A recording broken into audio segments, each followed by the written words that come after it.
Hi, I am Kristie Paul, and I have a strong passion in my heart to see people come to Christ. Join me as we raise up an army of powerful prayer warriors with the same passion to see Jesus Christ glorified and to bring this nation of ours back to God.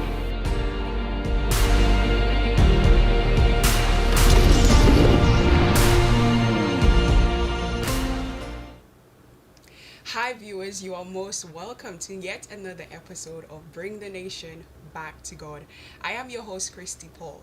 Well, like the intro says, we have a strong passion in our heart to see the nation come back to Christ. And we have been speaking to a lot of pastors and how they have impacted the nation, the people, their community with their churches and what they're doing there.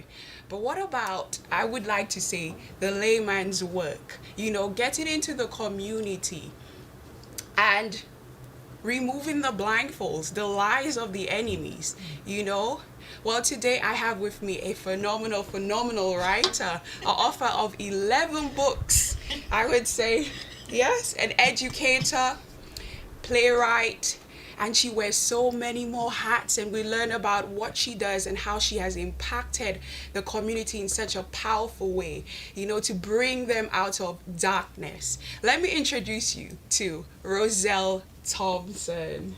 Thank you very much.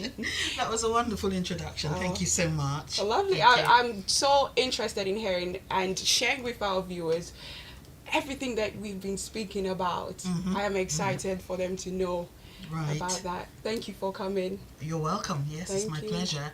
Well, I hope the viewers will be blessed. Certainly, you talked about the many hats. Maybe I should take them one by one. Yes, please. Yes, please. All right.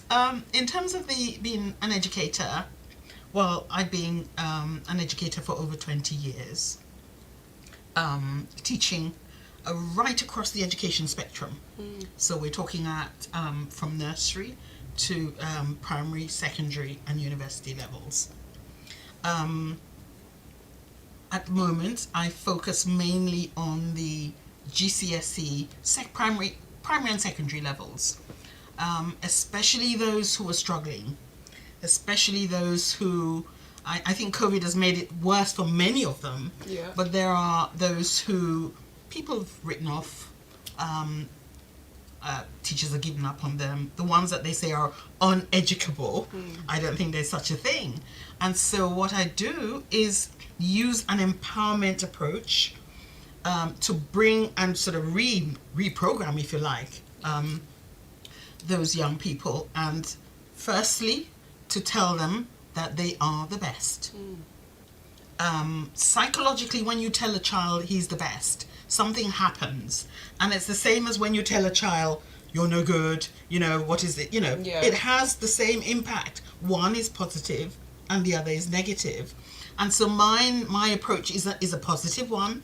And over the many years, I've watched children, have this 360 degree turn where they've moved from nobody wants them, they've been written off, to children, when I say, okay, within 6 weeks' time, you're going to take an exam and you're going to prove to yourself, you don't have to prove to anyone, that you can do it. And then they look at you and think, this is a different approach, what is she talking about? But it happens. When a child comes to you in that state, in that low esteem condition, you have to do something before you begin to educate. And that is to remove that barrier, remove the negativity and begin to put something in there before you can start putting in the education. When you remove that barrier, the job is done. You enthuse that child. They become children who want to learn because you're doing something to them from within. It starts from within and it radiates out. And so I love this. I'm extremely passionate about it. I can see. I can really see. It's something that it's a joy. It's a joy to watch children grow and develop and become, marvelous little leaders. Yeah. So how did that passion develop? I was very fortunate. I was brought up with a grandmother whose motto for me was, I am somebody great. And so I instill that in the children. This is the motto we had in school. This is the motto that I help them to live by that life principle. It has done a lot for me personally, and I've watched over the years it just working and blossoming in children and young people. Yes. Of all stages. Yes. So because of that, I'm assuming you have the keys to reject disempowerment. Oh yes. Oh indeed. Yes. Yes. I believe empowerment is the key, especially today. I mean, some of the scenes that we see around the world, you know, the various protests, the various things that have happened since the George Floyd's event, where people feel, in one aspect, they feel that they've been disempowered, and so there's a sense that they're using that protest, that voice, to reclaim something empowering, and then that is the way it's manifesting. I use my empowerment texts.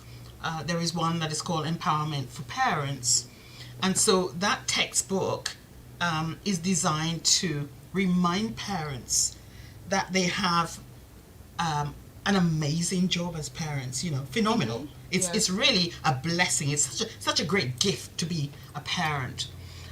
So I'm looking at the spiritual empowerment aspect of it.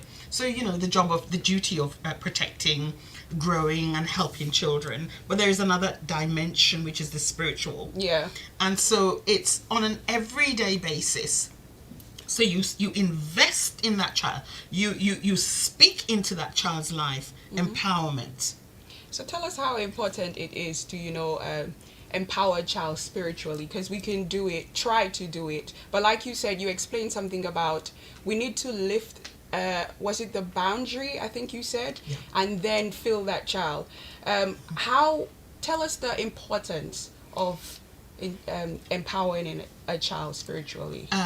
The importance of that is that when you disempower someone, you have broken their spirit. You know, you have taken something away from them. When you empower them, you have lifted that spirit. And it's that spirit man, you know, within that begins to radiate in action. It begins to radiate in results.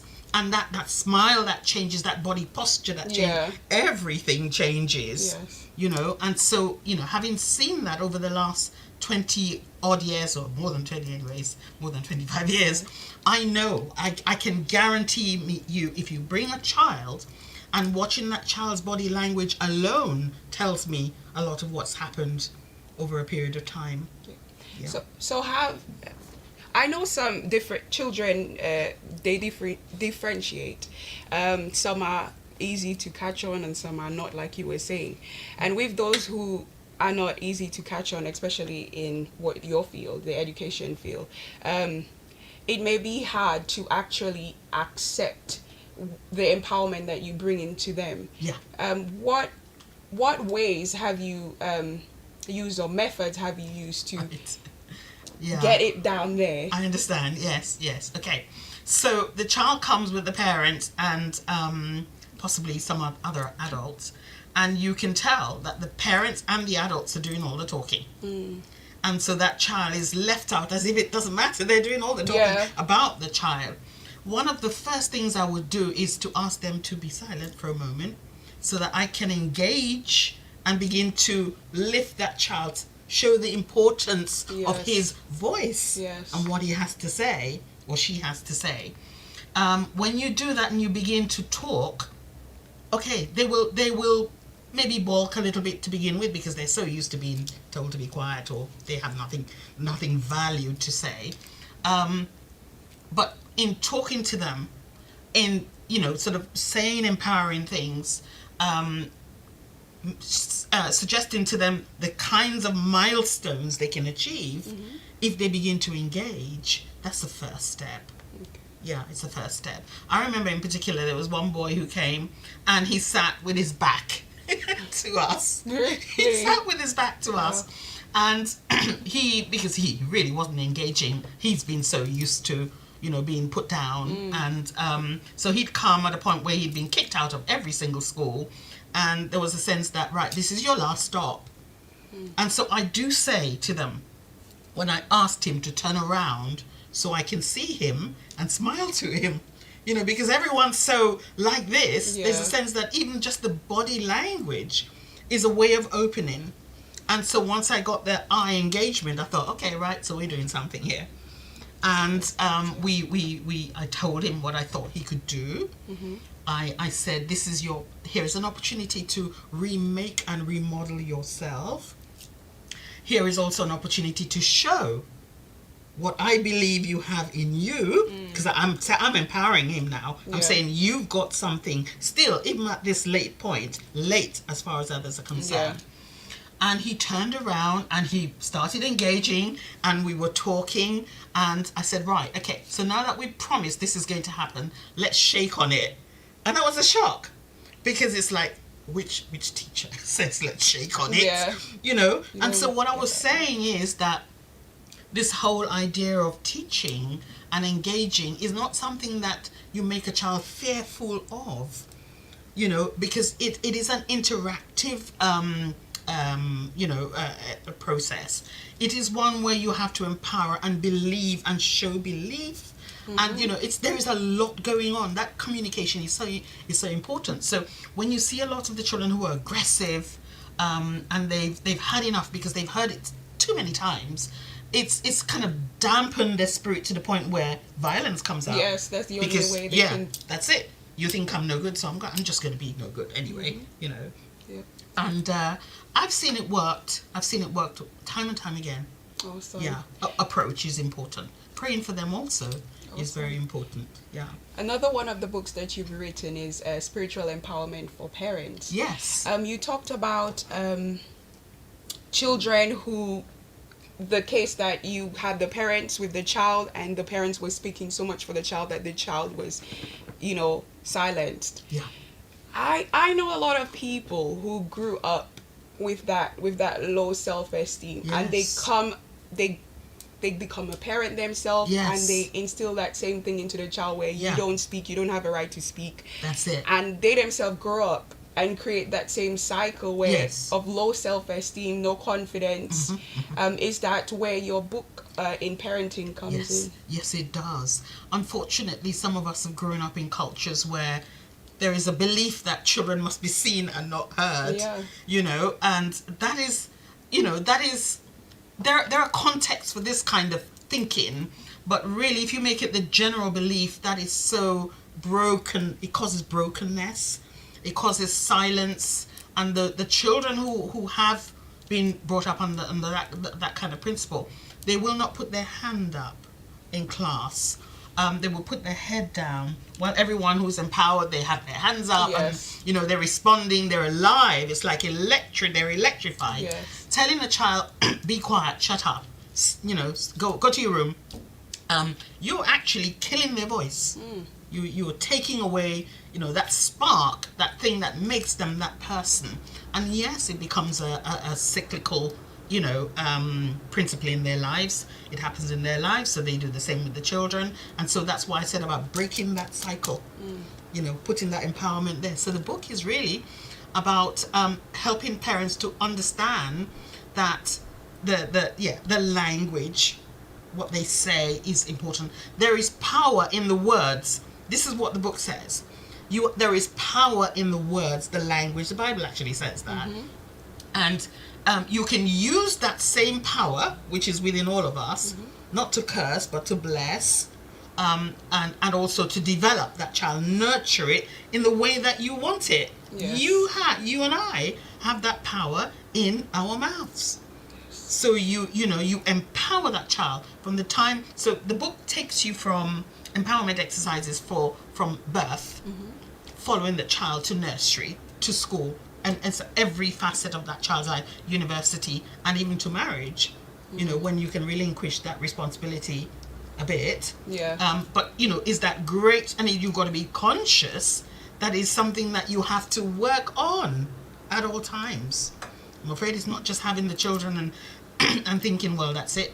You know, they just do as you're told. That's it, isn't it? No, it doesn't work that way. I love that bit that you mentioned, because I know a lot of parents, you know, from my community, we give birth and we have the kids and we don't do that much input. We'll say, oh, go sit. We'll kind of control them until they're what we want them to be, but we don't have that much input in their life where we develop them as next leaders or next human beings. To, you know. Yeah, you're right about next leaders, because you see, I'm coming from the position where, so I've had all this many years of teaching different children from different cultural backgrounds. You see, so you could see the ones that are heavily empowered. You know, they are enthused. There's that amazing belief, even at the age of 8. They can tell you about, you know, their background, where they've come from, what they're going to be. So when, you know, during the lockdown, I had a couple of boys, they were young, and year 4s, and I said, right, and what do you want to be? We were doing this, can't remember what the vocab word was. Aspirations. And they just said, they put their heads down straight away. They said, I'm watching their body language. I don't know. And I said, what do you mean you don't know? I know. I just said it like that, and then they looked at me and thinking, oh? And then I had to explain what the word aspiration means. And then, so for the next 4 weeks, we had to look at, and I said at the end of the lockdown, you will know who you want to be, because we're going to do certain, you know, things in your lessons that will give you such an inspiration, you know, that will, you know, inspire you, that you will want to be somebody. So we did lots of things. We went through some pioneers. We looked at some, you know, inspirational people. We talked in detail. You know, the parents were quite amazed as well. And at the end of it, the results were there to be seen. Awesome. It was there. I mean, in fact, in one of my programs, the first one, Children's Voices, it was showing just that. How in just that very short space of time, from March to May, how they had blossomed into some little politicians, I would say. You know, absolutely amazing. Roselle, I really love what you're doing. I cannot mention it enough, because I have grown up in a background, you know, where my voice was muted and I don't know how to use it now. It's so much so that I'm trying to refine it and a lot of this, but I really love what you're doing. To me, you actually putting the devil to shame, and you empowering people, giving them that power to become, to realize their true self. Yes. That is so awesome. I cannot ask for enough. Thank you. I cannot ask for enough. So you don't only do that for your community, but you also have a TV program. You have a new app. Yes. Tell me about some of the... your play. Oh, yes. Let's talk about the play. Right, the play. Yes. Amazing.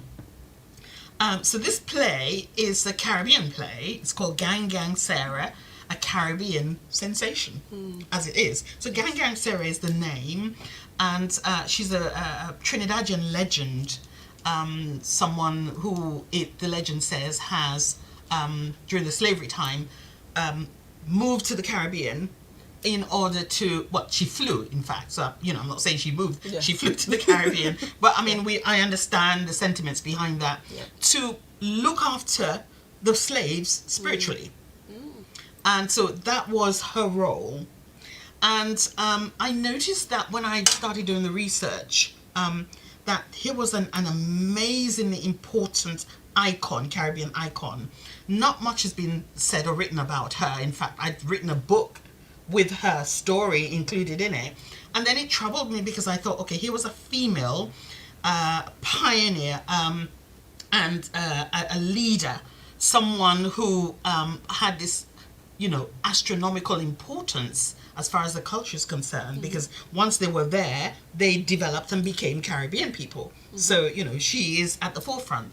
And there was nothing there. So I thought to myself, look, we need to do something. We need to rewrite her history, give her life, you know, and sort of put flesh on the skeletal bits that are there, and, you know, and sort of bring her back. And so once I'd done that in the story, it became absolutely obvious that more had to be done. So that here comes the play. And I remember every time I wrote an act or a scene, you know, I would pray. And I'd say, God, I don't know where this is coming from. This inspiration, I felt so humbled writing it, because here was, something that was quite hidden, being brought to life, being, resurfacing. Yes. And there's a lot of that needs to be done. So while people are sort of doing their own, recapturing in other ways, demonstrable, physically, I'm doing that in spiritually and in a written form, and something that others would be able to access, to see how it is that Caribbean people became, how African people being brought into the region in the 15th and 16th century became Caribbean people. But she's an amazing leader. Her portrayal is just dynamic. Awesome. Yeah. Awesome. And you First of its kind. Yeah. You've done plays, and you've also you have your show on right here on Faithful TV. Can you tell us a little bit about that? Yes. So the Roselle and Friends talk show, again, it's about community empowerment. I'm always about empowering. Children are my passion. They're my love. But there's a sense that the community, not just the children, need empowering. So most of what we do is highlighting some of the unsung heroes, also documenting our history. And so there's a sense that we're saying we are part of the fabric of British history. And here you are. Here is the evidence, and sort of some wonderful personality, amazing people who've contributed so much to British culture and British society, that I'm saying, well, here they are.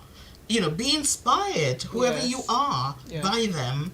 And so that's empowerment in a different way. I'm looking at both male and female, because there's a sense that a lot of our males have been disempowered through various systems and structures. And I know that if we can say they're not all drug users and takers and pushers, they're not all gangsters, but we have some amazing, male, young as well as the older, who've done some great things that we ought to recognize, record, make records of it, and show the world that it's there. So really, it's giving alternative perspectives and empowering all the communities, not just Black community. It's everyone. So it's a lesson in a program. Lessons. Awesome. You do want to tune in. What day is it? On Wednesdays, 11:30 every Wednesday, on the program. Awesome. Yes. Awesome. Roselle, I just love that you said that your passion is for the kids, but for everyone as well. But I love that you start so young, that even when people come across you, I know, because the story about, I think, the blue-eyed, no, it was the guy, I cannot remember the story, but you were telling me about someone you empowered and they saw you on the street. Yes. So you starting so young. Even if we come across Roselle Thompson, we'd have that in our spirit that, oh, I met this lady and I can do it. Yes. And I remember you telling me that story. Yes, little Oh Robert. my gosh, yes. He said he was telling his missus, look, this is my present. Miss, I'm doing good still, And I was so embarrassed, this man with his children, and it's great, yeah. And sometimes many of them are calling me Miss on the street. I don't remember names. Sometimes even the faces, and I'm acknowledging them, and I'm still empowering them. Yeah. Awesome. And you also have your app. Yes, phenomenal app. It's called Connect with Roselle. Okay. Yes. First of all, I have to say that the making of this app has been made possible by some amazing people. That's very generous and delightful chairman, of TMH, Stuart Freeman. He's a man of his word. He's a man of action. And then his team, Pritesh Jani from Jump 360. Amazing teamwork to create something in a very short time. So dynamic. This is what I would like to say. It is dynamic. The app is easy to integrate, interact with. You've got our courses on there. You've got the programs on there, anything that you've missed. You've got our resources, the books on there. Many books are there. And of course, the dynamism about it is that we can keep adding more and more. So, connect with Roselle app. I'm inviting you all to download this app. Go to Google Play or Apple Store and make sure that you have that so that you can connect. And there are wonderful courses, many, even during the half term. We have master classes for GCSE students, those who are struggling with Macbeth, those who are struggling with Inspector Calls, Christmas Carol, anything that's literature, but on the language side as well. You cannot fail. You need to connect, and then we will do the rest, and we will guarantee your success. I know it's a big deal, but I'm still saying it because I know it's workable. It's worked for 20 years and more. So, yeah. Awesome. So is there any last words for our viewers, I know there's some teachers looking on. Is there anything that you want to, leave with them before we go, parents? Yeah. I would say the power is in your mouth, in your tongue. Be always mindful of how you use that power. Empower rather than disempower. Love every single child and see when they walk through that door a possible leader, because that's what I do. Oh, he could be a leader. Everyone can be a leader. You can help them to do it. Yes. It's up to you. Thank you so much. That was an empowering word. Thank you. Thank you, viewers. You can be a leader too. I'll see you on our next show. Bye. Bye. Hi, I am Kristie Paul, and I have a strong passion in my heart to see people come to Christ. Join me as we raise up an army of powerful prayer warriors with the same passion to see Jesus Christ glorified and to bring this nation of ours back to God.